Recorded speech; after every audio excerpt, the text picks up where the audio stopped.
Hi again, everyone, and welcome to Real Conversations in the QC. I'm Redrick Terry. On today's episode, we're looking at the experience of black men in the Quad Cities, as well as our country. It is a unique perspective that you may or may not already be familiar with, and each individual perspective deals with its own triumphs and challenges. Today, we're speaking with several men in different stages of their lives, those who have been part of the Quad Cities community for decades now, to those getting ready to move into that young adult stage. Let's start, though, with those who have been in the community for years, and for that, we head to one of the places that serves as a common space for black men all across the country, the barbershop. All right, so we're discussing the experience of the black man in the Quad Cities, and we're so glad to be in a really important place for that, Joe's Barbershop. It's been a place for people of all types for more than 5 decades now, and we are glad to be here. The owner of Joe's Barbershop, Joe McLemore, as well as Andre Gooch and Avery Pearl. We appreciate you all for being a part of this discussion today. Very important discussion. Glad you're with it. Thanks for inviting us. Happy to be here. Absolutely. So let's start by just kind of talking about your upbringing and what's led to this point so far. Anyone or? Yeah, 72. Well, let me see. I'm from one of the largest families in the Quad Cities. My mother had 19 children. 10 boys, 9 girls. We had sort of, I'll say, poor conditions. But it was all kind of good for me because at the time you don't realize how good it really is. One thing for sure, you learn to do so much on your own. My mother gave me something that I didn't think she really had at the time. She couldn't read or write.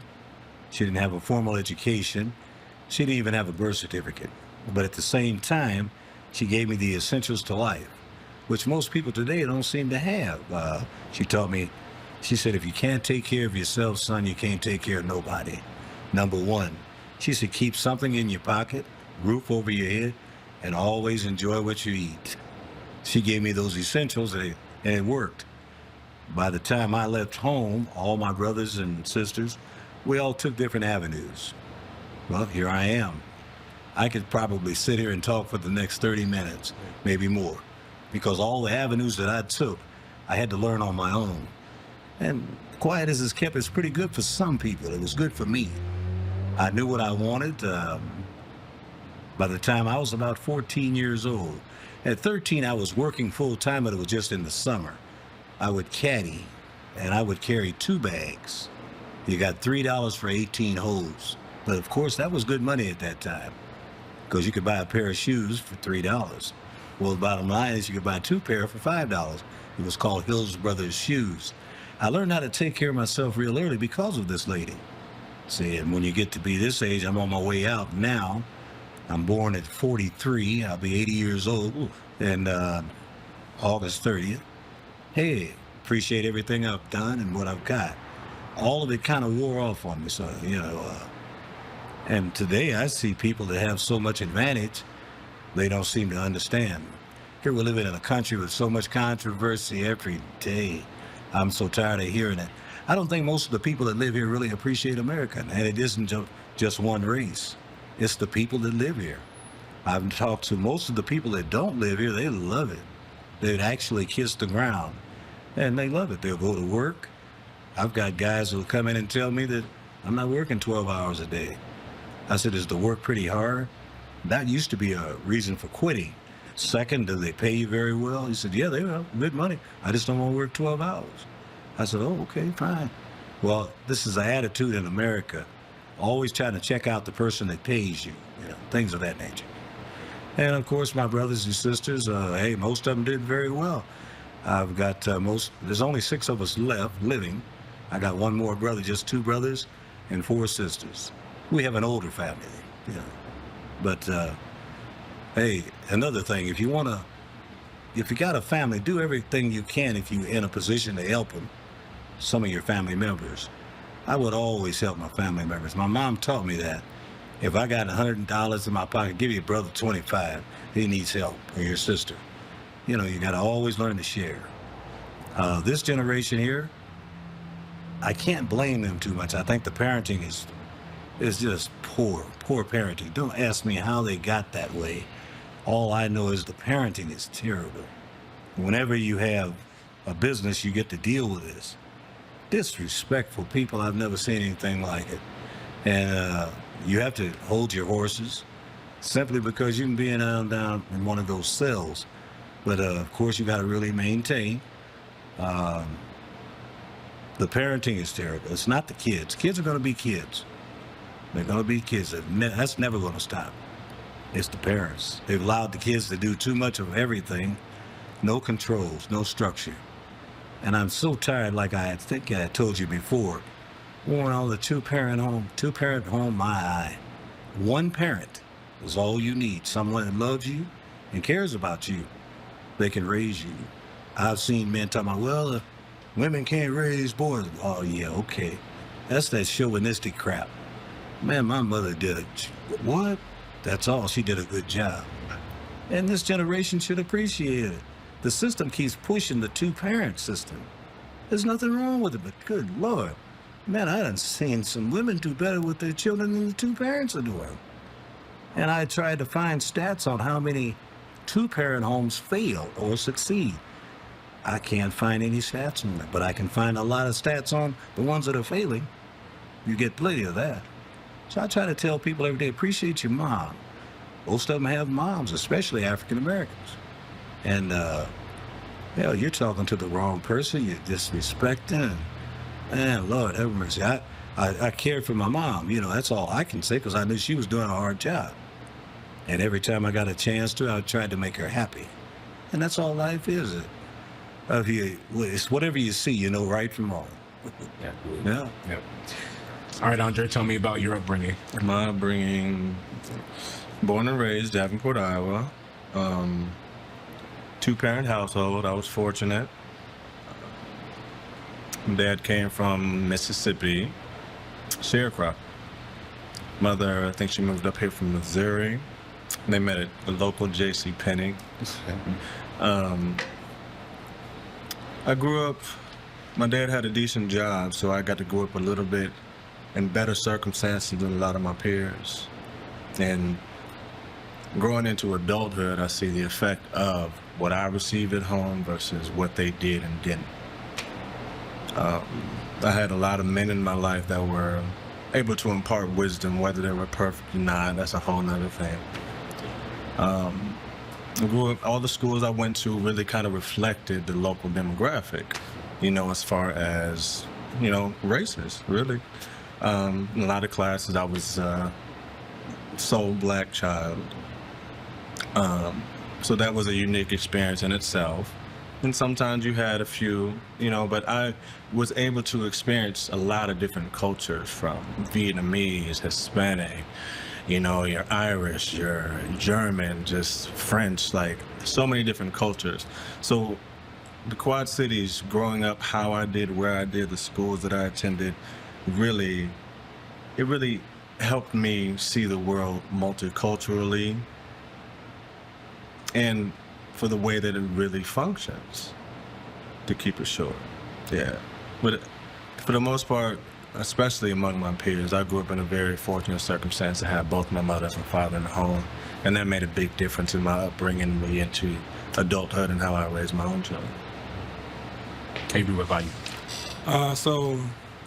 Raised in the Quad Cities, born in Springfield, actually, moved here after birth. On my father's side, we come from Missouri. On my mother's side, we come from Mississippi. So you got something in common again. Mm-hmm.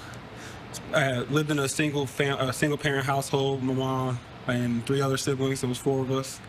And then faced homelessness, faced poverty, moved a decent amount of times. Had deaths in our family early on that were really like the power structure to our families. So when they passed away, a lot of things got put into chaos. And so we were constantly moving into new schools, new homes, new communities. And I felt like an army kid a little bit, you know, just bouncing around, meeting people, but it refined me as a person. It helped me learn a lot, and it gave me the understanding of become the adult that you needed as a child. And so that's what I've been able to, that I've been living my life based off of, is becoming that adult. I remember in high school, I had a teacher, he felt it was endearing, but he said, money in this country speaks like an old white man. And at first I was like, what are you saying? But then I'm like, okay, looking at business, looking out in the community, looking at the organizations that I belong to in high school, like the Key Club and things along those lines. That's what I was seeing. And that began to influence me into thinking that I had to imitate an old white man to become successful in business. And so I went to school, got out, went and worked a corporate job up in Chicago, was completely unhappy with it. We're getting money, nice check, more than I ever had made, but I just didn't feel fulfilled in the line of work that I was doing. And so then I came back here, pandemic just hit, so there was a whole lot of craziness going on. I was like, what's something I know I can do? I was like, I know I can help mentor kids. So I started working at Project Renewal, got involved in community work there. The detention center situation happened in Scott County, and they were trying to build it across the street from Project Renewal. So I ended up getting into community organizing, things along those lines, realized that it was almost 90% black kids in the detention center. And so there needed to be some specific thing done in our community to address that problem. Linked up with Tracy in the Lincoln Center, and the rest has been history. So. Absolutely. So you guys all have different experiences growing up. In your all estimation, how did those experiences kind of help shape you into the person, the people that you are today? Oh boy, that's a good one. When I think back, all my experiences helped me to be what I am today. You know, it's a funny thing when you really can look back. I'm older than anybody in here, and I can really look back. I've been I don't like the word blessed. I used everything that was given to me for nothing. I was always willing to work. I would never quit a job because I didn't like it. I knew I had to make something out of this. I either bought a car or I bought something that was really good for me. Until then, and I'd find another job. The difference in the generations today are they'll quit without even realizing that somebody has to do it. Not all the time, it's just temporarily. But if you get all the information you got and all the knowledge that you have, you can go out here and be anything you want at any time. You don't have to blame anyone, no condition. I mean, I could be anything I wanted. I wanted to duck college. I said, yeah, I'll go to barber school. They gave me just enough time, never knowing I'd be here all this time. I've got a wife that I've been married to now, it'll be 59 years. Hey, yeah, it's a long time. Never dreaming I'd be married this long. And I get a kick out of the question, well, Joe, are you ever play on your mind? Well, listen, there's no such thing as a perfect marriage because there aren't any perfect people. The bottom line is we made it together. And sometimes I don't mention her, but she's something else. She's a wolf. See, you have to have that person on the same page as you are in order to make it. You can tell me all you want. If they're not on the same page as you, in this world, you're not going to make it. She's about 70% of me. There's a lack, maybe 30% different. We have raised 2 kids. We've raised 2 grandkids, and proud of it. You know, every day I try to tell the brothers, I want to make them a little envious at the same time, but I want them to learn. You can do this. That's all there is to it. So I'm not going to sit up and say, well, racism was bad for me. I was up here in the North, didn't get as much as those in the South, even though it's still here to this day. Wherever I might go, there's going to always be some obstacles. I got to overcome those obstacles. That's all there is to it. If I know that I have to do twice as much, I'm going to do twice as much. And if I walk it, I got to talk it.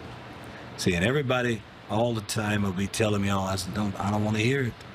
People are mad at you because they'll start to label you. This, well, he thinks he knows it all. I know one thing. If you're a failure and you don't put your best foot forth in anything that you do, you're never going to make it. America is truly easy to make it. They'll give you an education. They pay for one. Well, you can go out here. If you maintain a 3.5, they'll give you some money. They'll grant you some. Here, I said, man, listen. When I was coming along, I don't think they had too much of this.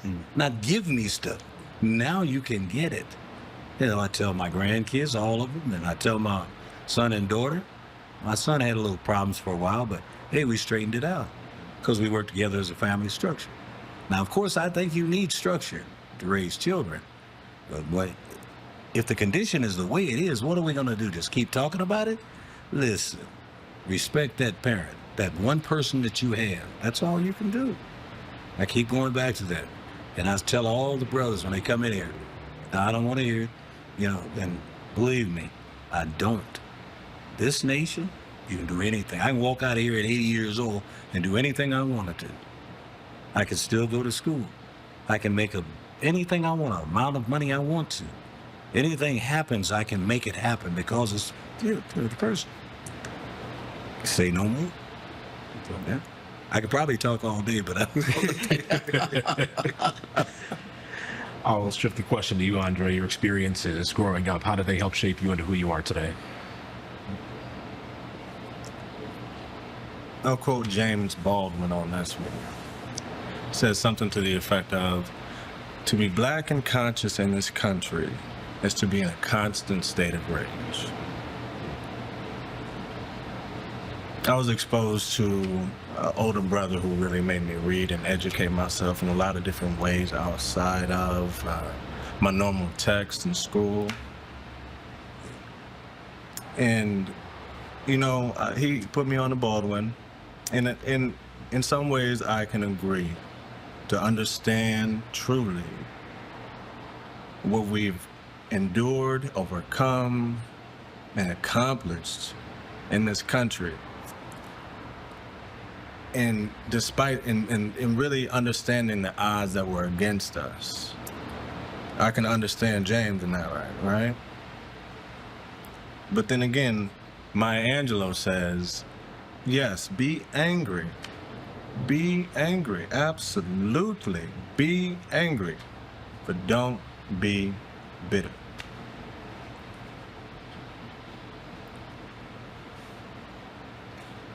I think that really determines human spirit, us as a people, I think. And I think if we move in that way, it'll give us some grace despite so much that we endure on a day-to-day basis. One thing I think we're tired of as a people, though, is really kind of explaining our humanity, because I feel like we've had enough poets, movies, songs to articulate this. So I really feel like a lot of people maybe need to hear it in their own words and from their own mouth, their own educators. There's a man named Tim Wise. Look up anything with Tim Wise. He's given some ugly truths.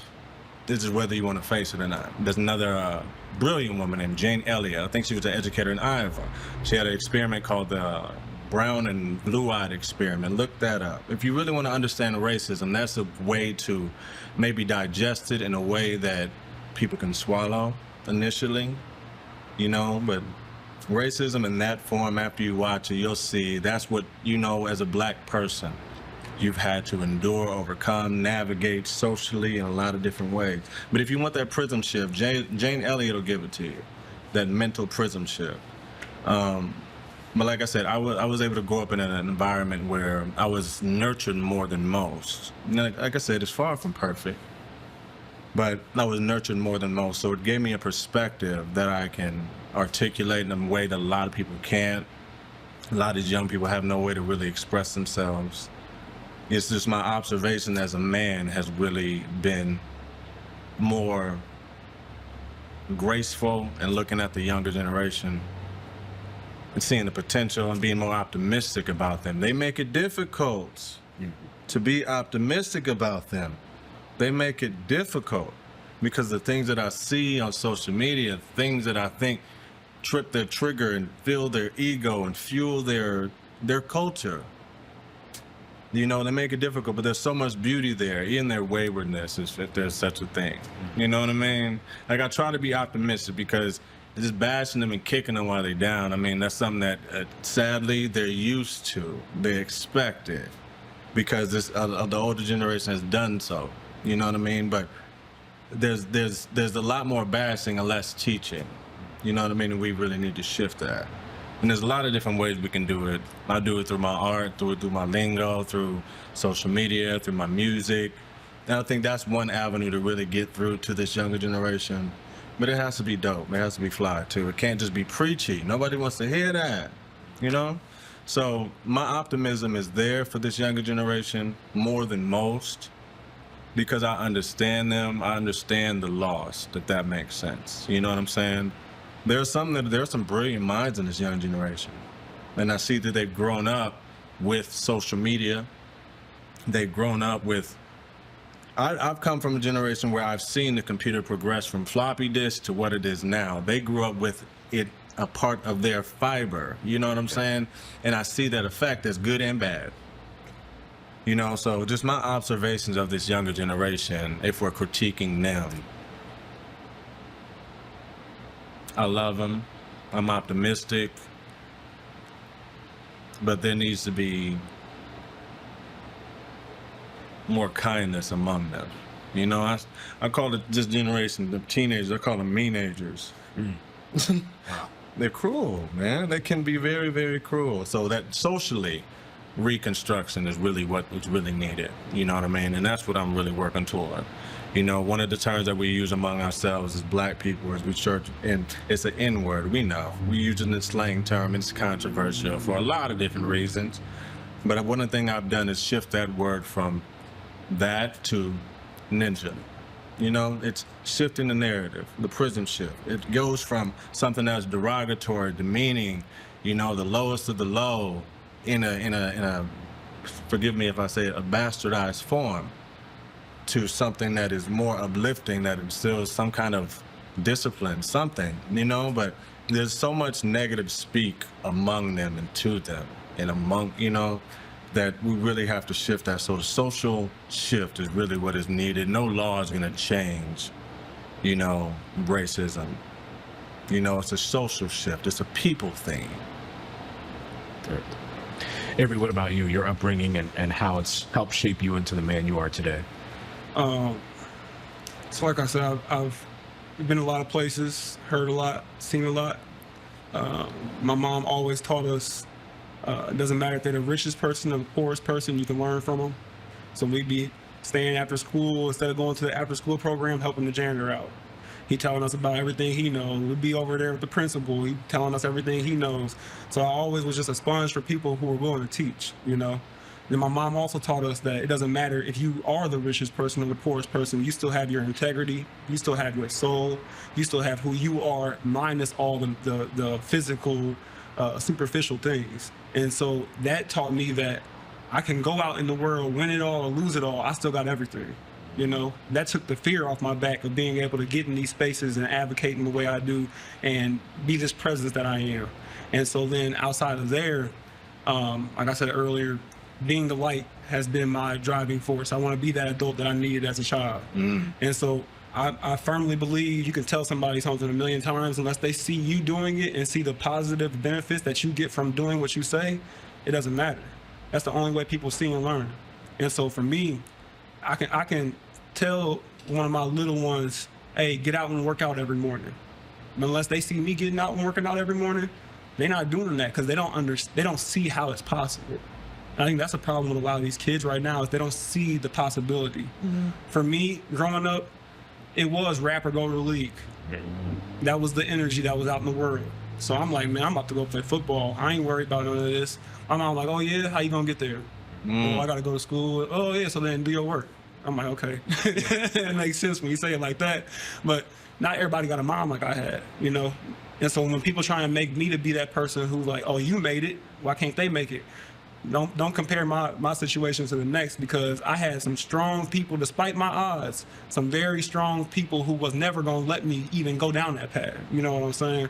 And so like taking that energy she gave me, the sacrifices that I seen her make in her life of having 4 kids and putting us first, and the pain that comes from that. And she's an adult, like she openly is like, I chose that, so she doesn't play victim about it. But it is something that I seen as a child that motivated me to want to get out and be able to serve. You know, I had received enough as a child. I was loved. I got the things, I didn't get everything I wanted, but I got enough of what I wanted to where I felt secure. So then to a certain point, I'm like, okay, Mom, don't worry about me. Take care of them. You done gave me my wings, so let me go fly and bring something back home. And that's the same thing it is for the community. You know, like what can I provide to my community?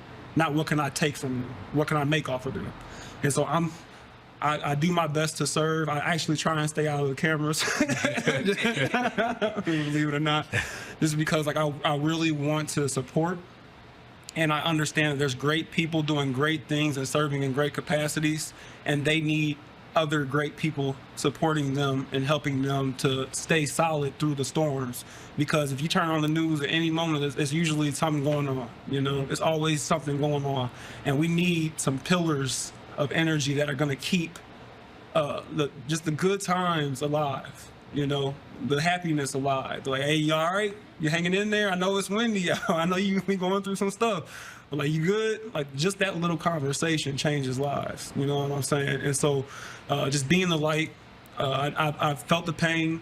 I know there's a lot of trauma out here in this world, and for my personal life, I've had enough of it. I'm gonna make some success come from my pain. You know what I'm saying? I ain't gonna just take the pain and leave it there. I know that I experienced that because it was leading me to a place where I could, one, advocate for others who are experiencing it, even though I'm no longer experiencing it.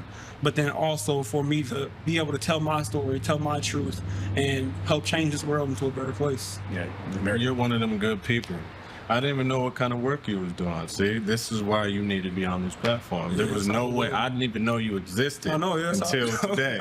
You know what I mean? So you're doing great work out here. And no, you're not the camera person. You like to be behind the scenes, but people need to know the work you're doing out here. Thanks. And really, maybe remember the main thing I was trying to say. I want to show these kids other options.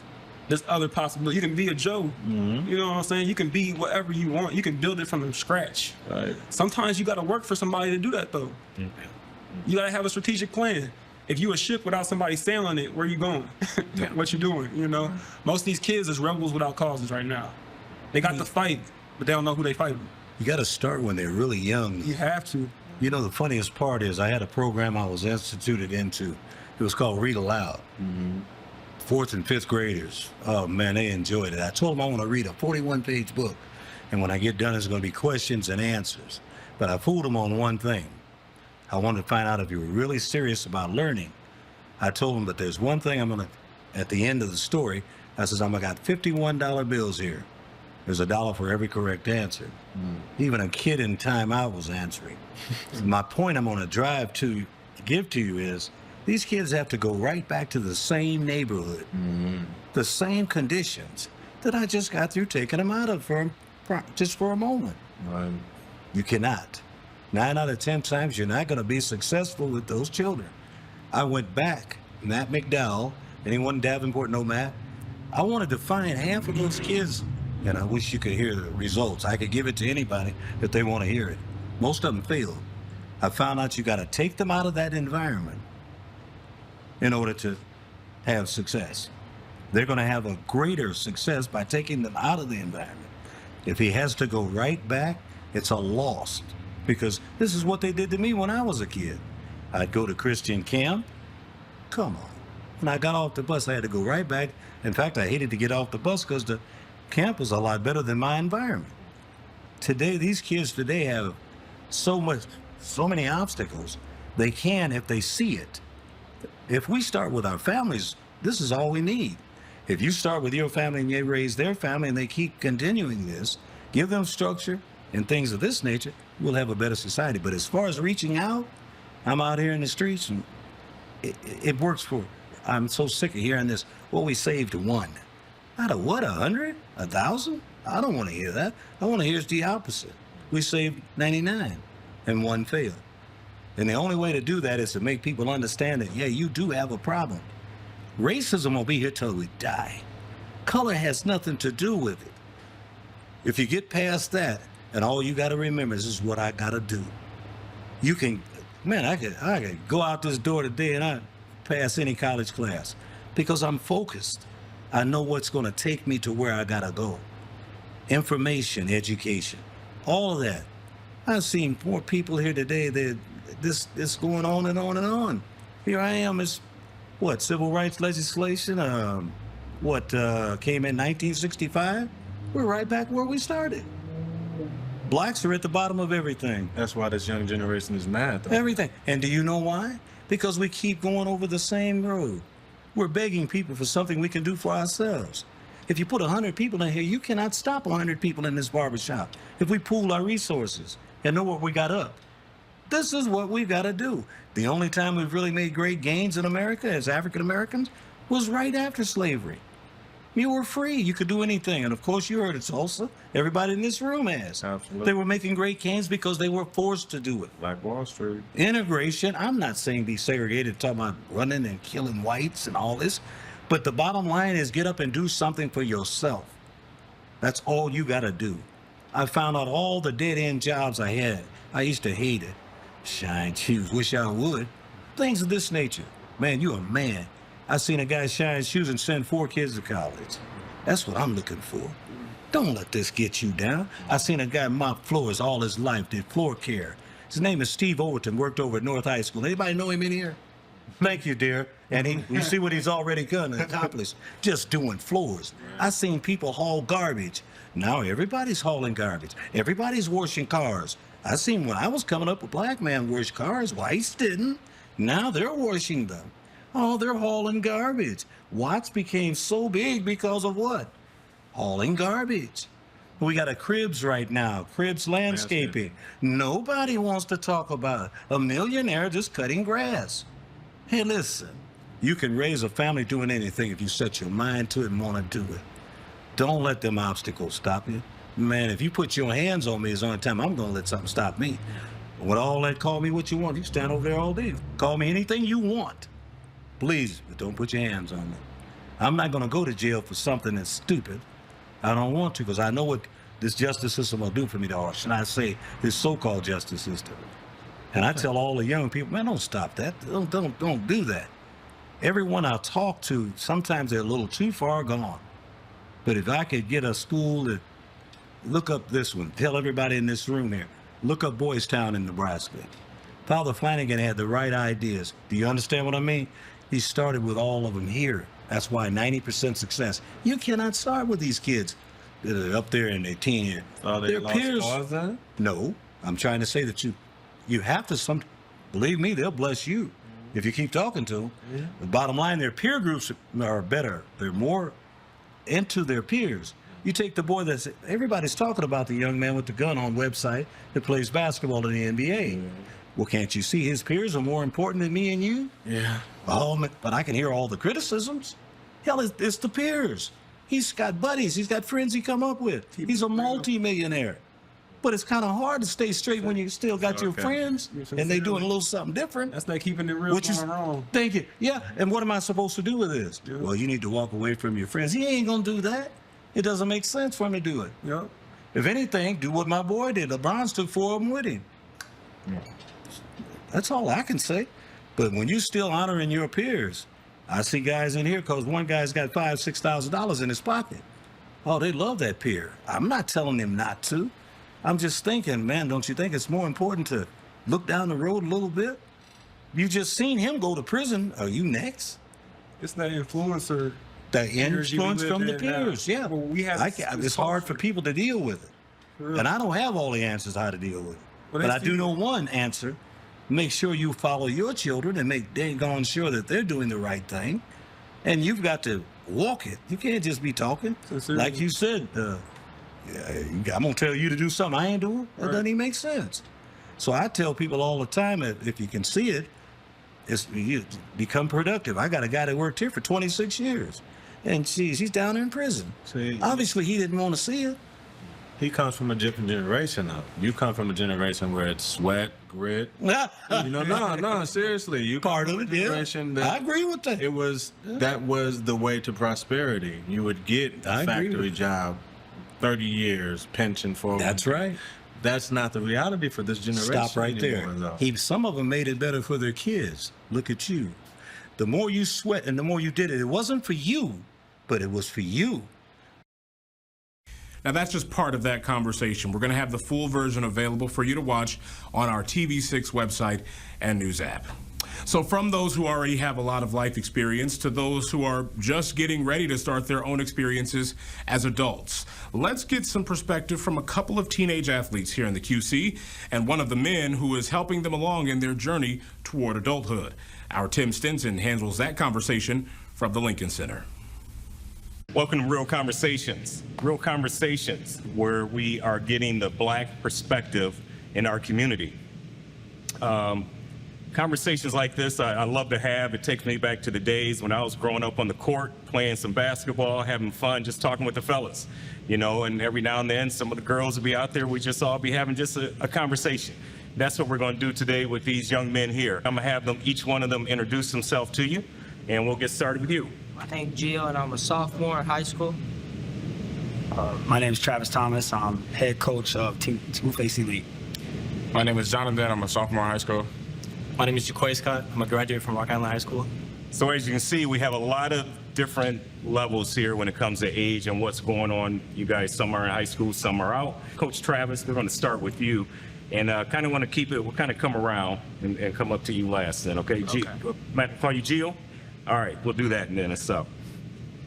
So Coach Travis, can you share any experiences that you've had with racism or, you know, racial discrimination in the past growing up in the Quad Cities? Yeah, oh, for sure. I mean, just your average growing up Black kid in the neighborhood. People call you names that, you know, I'm not really sure if they even knew what those names were, but being called a monkey, boy, and just as of recently, yeah, I mean, it's not an everyday thing, but there's things that happen.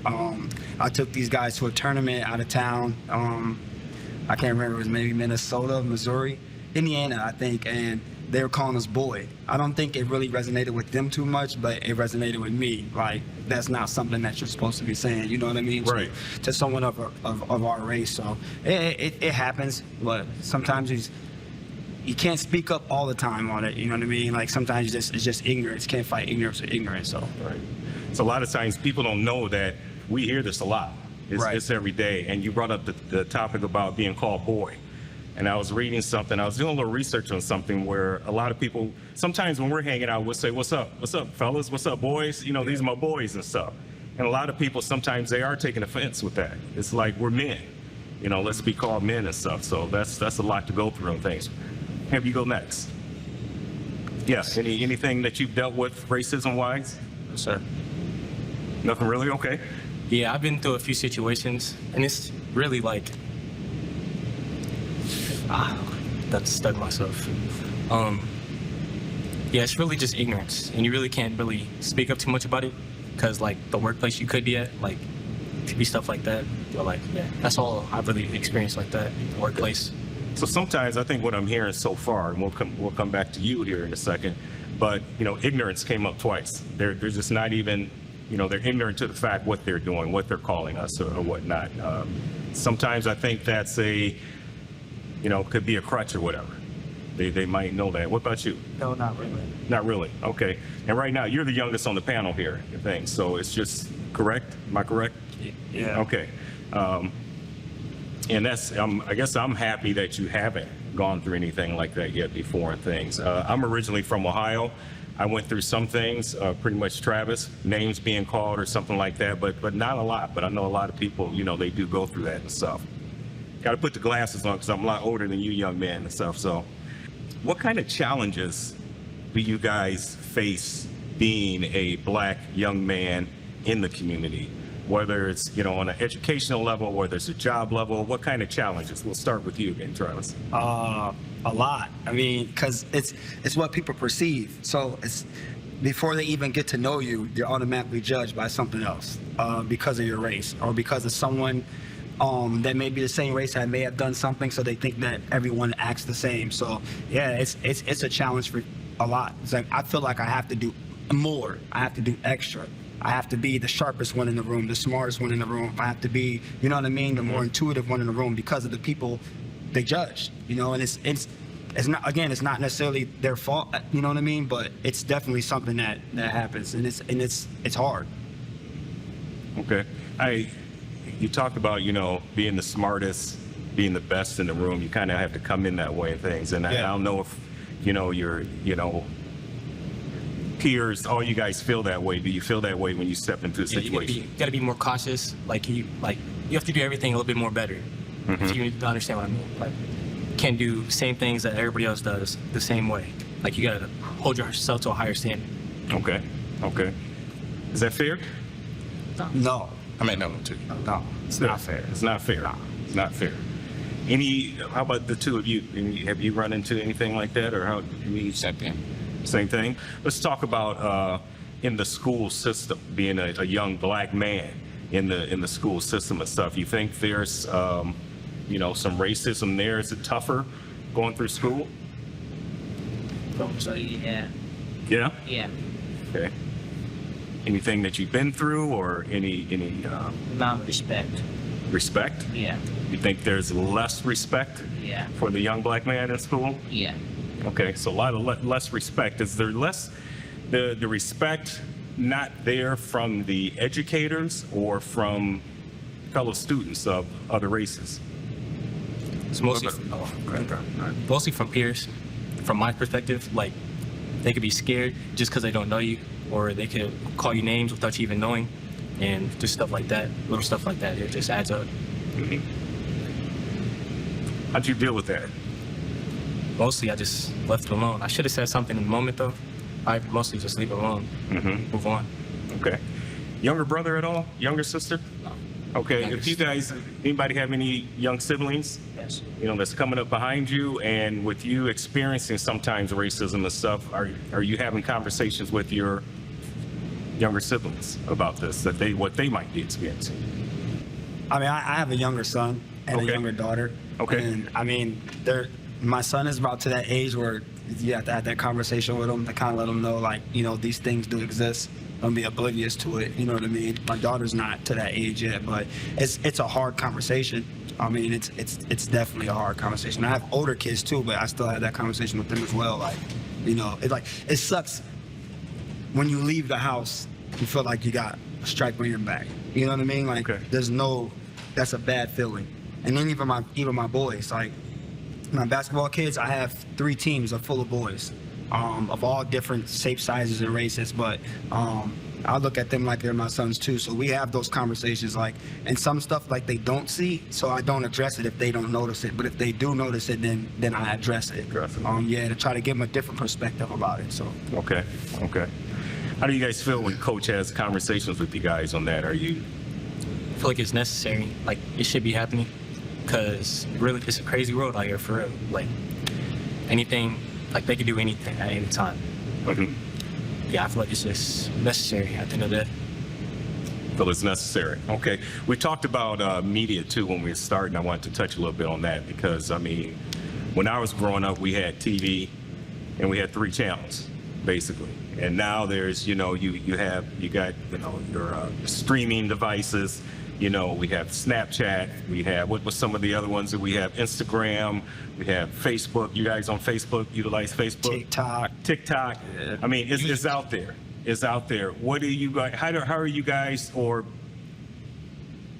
what do you see as far as, is there racism there? Or how are we perceived? How are you perceived as young black men through media?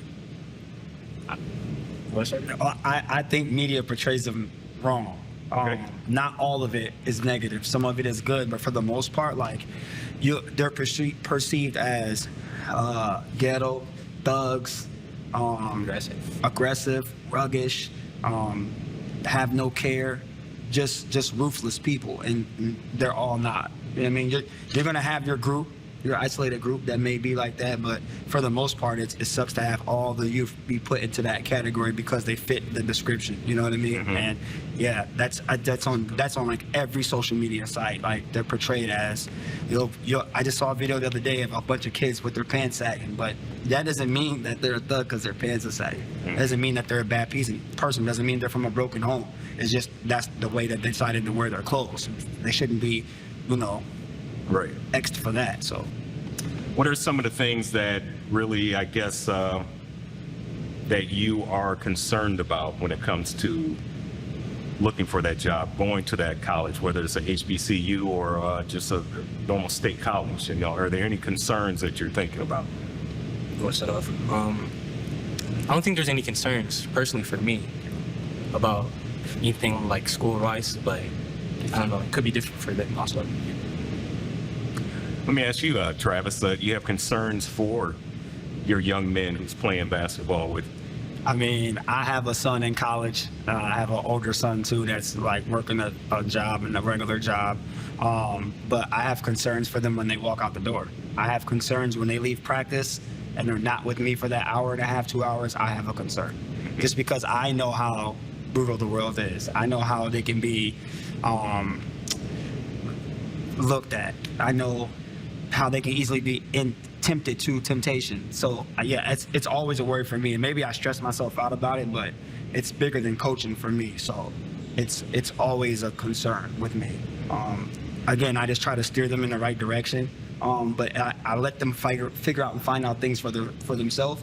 But yeah, and I'm sure with their mothers, it's a concern for them too. You know what I mean? It's just because I know what I've been through, like growing up, and yeah, it's not like the way that it was, like as far as like, you know, but now it's like these things exist because it's a learned behavior. Like someone's teaching them these things. You know what I mean? Right. So I think now they're taking it and amplifying it because we have social media and all these other things. I think it's worse as far as like verbally, not physical part, if that makes sense. Mm-hmm. It does make sense. It does make sense. A lot of people with racism things, it's before a lot of racism when I was growing up, and even before my time, it was very much in front of your face. Right. And now a lot of it, like I say, is behind. You're not sure who, might have those feelings and stuff. So that's kind of tough to navigate through with something like that.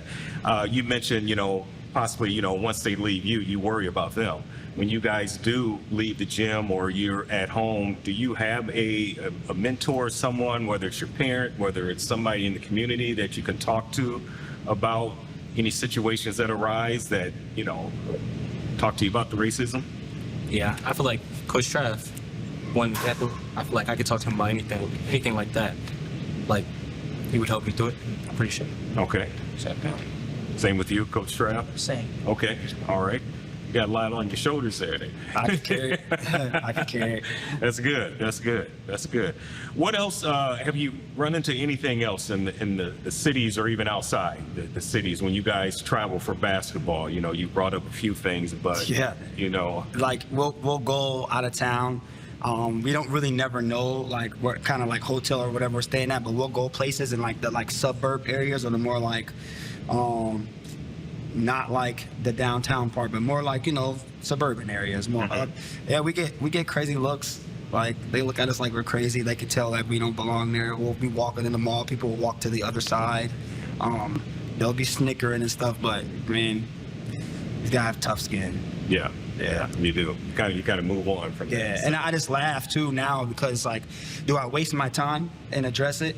And escalate it to something more, or just show them that that doesn't matter. That's their ignorance of them saying things like, we came here to do a job, let's take care of business and head back home. So yeah. What do you think, you guys, community, we're talking about our community here, but let's start there. What do we need to do?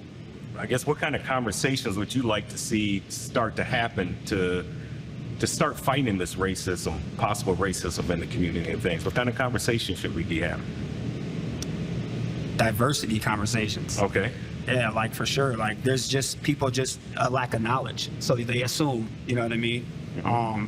I think people coming together more than being apart, because it's racism at all different levels. Like it's not just one race per one race. I think it's a lot. It's a lot that goes on. So I think the more conversations like things like this, more diverse groups and more like some diversity training in the schools, that would be ideal. Because a lot of those teachers don't come from the environment that they're teaching at, so they don't understand those kids. There's a disconnect there.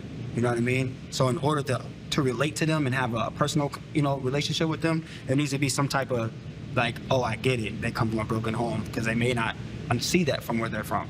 I work at a school, so I see that a lot.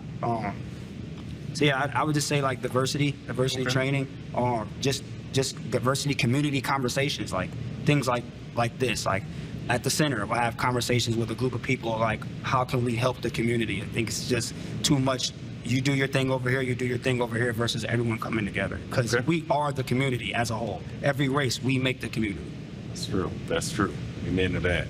I want to ask the young man, because you mentioned about him possibly, in school doing, having diversity conversations, something like that. Is any of that going on in the school now with your peers? I can't say are there classes, but are there, I don't know, after school conversations, during school conversations? Just a little bit. Just a little bit? Okay. Not too much. Okay. Not too much. I've seen the disconnect that Trav spoke about, like between teachers and students not knowing like their background or where they come from. And it's like, it can be hard for the students sometimes because they need help, but the teacher's not giving them so because they can't understand what they're going through, like stuff like that. So you feel having more open conversations like this could help the educators learn who their students are a little more? Yeah. Okay. Anything else on that side of things? I mean, I think you brought up a lot of good points. It's just the conversation that needs to happen. I think that's what we're trying to do here with Real Conversations, is to have these conversations that I think do happen in the community, but a lot of times, a lot of people don't know about it, and we have to get that word out that let's talk. I mean, let's not be afraid to talk. Yeah.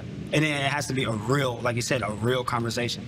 It can't be a conversation where I have to tippy-toe around because I'm scared to say something. Like, it has to be stripped down, it has to be real, and it has to be authentic. Otherwise, it defeats the purpose at that point. Like, it's not about hurting anyone, but we have to address the real issue in order to fix the real issue. So as you have the conversations with the parents, grandparents, older people in the community or whatever, what's some of the differences that you see when you have the conversations about possibly some of the racisms and situations they went through than what you're going through now? Any changes? Yeah, so I guess like from when I talked to like my dad who was military and my mom was from Mississippi, so it was like harsh. Like, you're getting more than called names, you're getting rocks thrown at you, you're getting, jumping you, writing stuff on your house, like, so it's not like that now. It's more or less like subtle name calls and stuff like that. But I just feel like it's gotten better from that point. But again, those names do hurt at the end of the day. Like, people say they don't, but they do. So that's just the biggest difference. Like, having more physical back then, and now it's just more verbal. But I mean, the attacks are still there, though. I think there's more job opportunities now. For sure. Like, we didn't have to experience not being able to go in one place or not being able to drink at one spot. You know what I mean? Like, nothing like that. Like, I feel like we can pretty much move around and do what we want for the most part. You know what I mean? So it's a big difference. Okay. Conversations you guys had? Nothing. I really don't have it. Okay.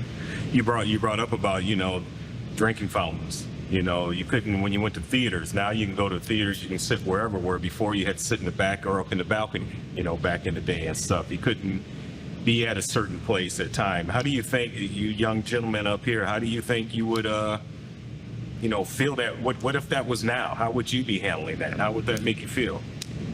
I feel like I'd be mad that I couldn't go to the same place as one of my friends or drink at the same fountain as somebody else just because I'm thirsty. Like, that would make me pretty mad, I'm pretty sure. I mean, right now we can go to a restaurant and sit anywhere you want to sit, and back in the day that was not possible. Right. On things. It was impossible to stop at certain gas stations, get gas, and just wondering if you young men, you thought about that and how that, what your parents and what the older people in the community went through. Well, yeah, and then too, also, I mean, if we're going to talk about it, it's like there wasn't a lot of biracial relationships back in the day. But now, I mean, that's like, it's common. Like, I mean, I think that's going to be like the majority race is biracial or mixed. So you didn't really have any of that. It's frowned upon, but now it's like, it's whatever. Like, I think it's normal. So, which it should be. I mean, you can fall in love and date whoever you want. But for them, they wouldn't understand that back then. Like, you can't date this person because of your race. Like, you have to stay on your own side. You can't cross the tracks. Yep. You guys realize that was going on back then? Yeah, I realized that now, like when it was going on back then, but nowadays I feel like nobody would say that much about it. I was going to ask, because being, you guys coming out of high school, still in high school, getting into high school, are you seeing, interracial dating, and how are your peers, are they accepting it? Is it? I mean, for the most part, some people do accept it. Some people don't like it. They want to stay with their own race. But I do see a lot of mixing now. I do. Okay. A lot. A lot. Like of everything though, like of every race. Like it's just, I mean, which is good. That's a positive that, you know, that we're able to be that comfortable. But then I just still think there's some people like they'd rather you just stay with who you're with. But you can't find love like that though. Yeah.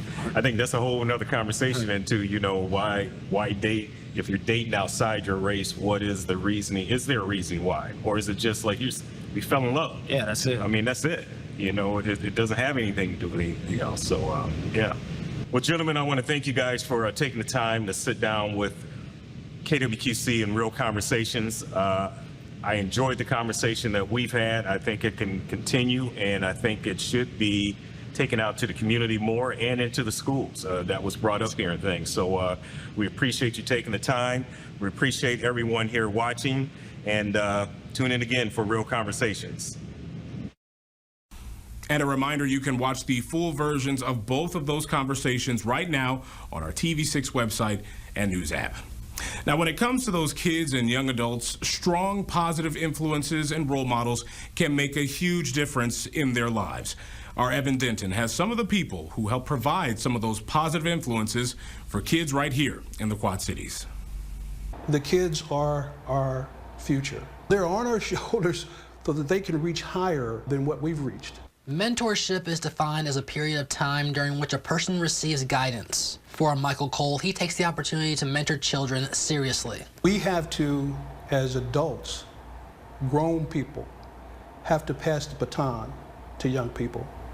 And the only way we can do that is to mentorship, to show them we've been over those roads, those rough valleys. Cole is the president of 100 Black Men Quad Cities Incorporated, whose mission is to change young people's lives.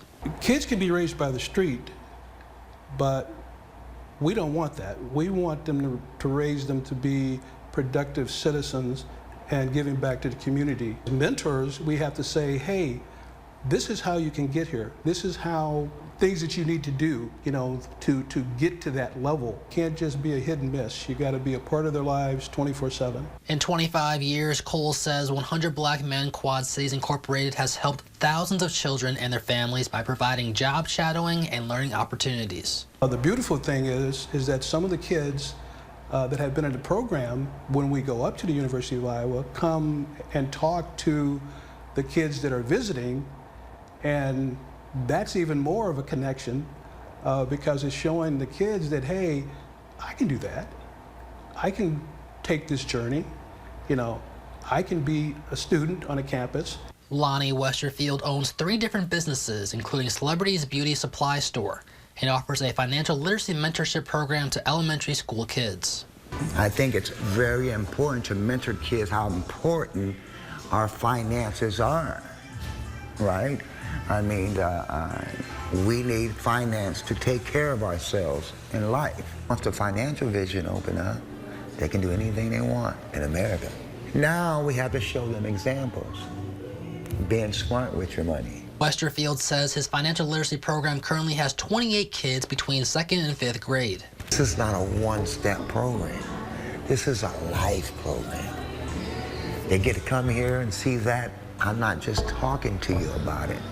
I can show them this. I have a firm belief, and if we start them young, just like a flower, you know, if you water a flower on top, it really ain't gonna do any good, but if you can water the roots, right, it'll grow a beautiful, bloom out a beautiful flower. It's about helping the next generation of young people across the Quad Cities. Life don't come with a map, so we all just trying to figure out our way. So to ask somebody who's been around the block a few times, what's it like, what should I expect, if you could inspire someone to be better or do better or be a beacon of light, help pave the way a little bit, man, that's the ultimate goal in life. And before we go today, we want to remind you that today's program is brought to you in partnership with Together Making a Better Community at the Lincoln Center. TMBC at the Lincoln Center is the hub for resources and events and programs in the African American community in the Quad Cities. To hear more about what they've got going on over at the Lincoln Center, you can visit their Facebook page, TMBC at the Lincoln Center. That's going to do it for Real Conversations this time. Thank you so much for joining us, and we hope to see you next time. Have a great day.